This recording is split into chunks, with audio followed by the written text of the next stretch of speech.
क्रिस्म मेरे प्यारे भाई और बहनों, आज के मनन चिंतन के लिए हम निकाले संत योहन का सुसमाचार अध्याय 8 पद संख्याएं 1 से 11। आप सभी लोग मेरे साथ वचन खोलकर पढ़ सकते हैं।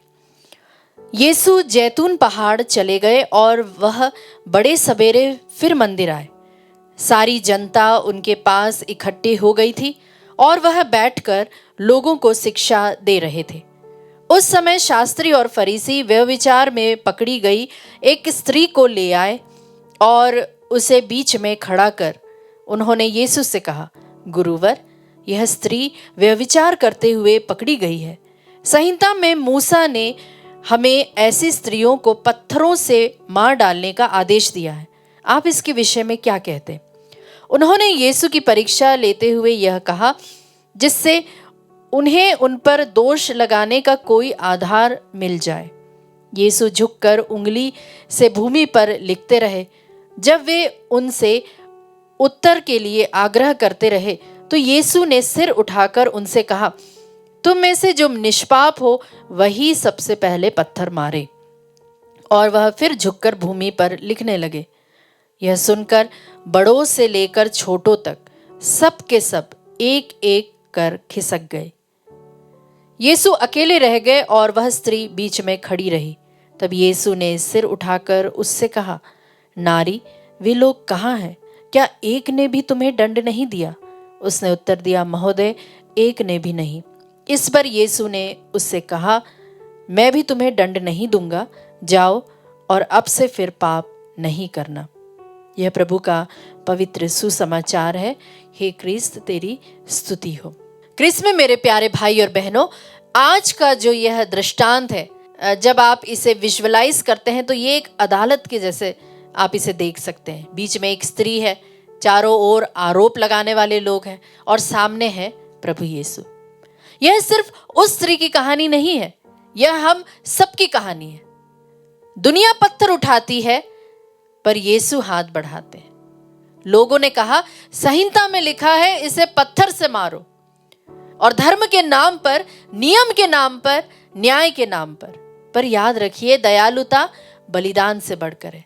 हम पढ़ते इसे मत्ती के सुसमाचार अध्याय 9 पद संख्या 13 में, जहां पर मत्ती का बुलावा रहता है और प्रभु यीशु कहते हैं कि निरोगों को नहीं, रोगियों को वैद्य की जरूरत होती है। दुनिया गलती देखती है लेकिन यीशु हमारे दिल को देखते हैं। मनुष्य हमारे बाहरी रूप को देखते हैं, परंतु प्रभु यीशु हमारे दिल को टटोलते हैं। जो कि हम पढ़ते हैं पहले सामुएल अध्याय 16 पद संख्या 7 में, जहां पर दाऊद का जब अभिषेक होने के पहले, जब उसे प्रभु ने चुन लिया था इजराइल के राजा के रूप में, तब पिता ईश्वर इस बात को सामुएल पर उजागर करते हैं कि मैं बाहरी रूप नहीं देखता हूं, उसका कद काठी मैंने नहीं देखा, उसका रूप रंग नहीं देखता हूं, परंतु मैं उसके अंदर के भीतर के मन को देखता हूं। यीशु जमीन पर लिख रहे थे। कई विद्वान कहते हैं, जो स्कॉलर्स हैं, वे कहते हैं कि शायद वे उसके पापों को लिख रहे थे। पर संदेश साफ है, जिस हाथ में पत्थर है उस दिल में भी पाप है।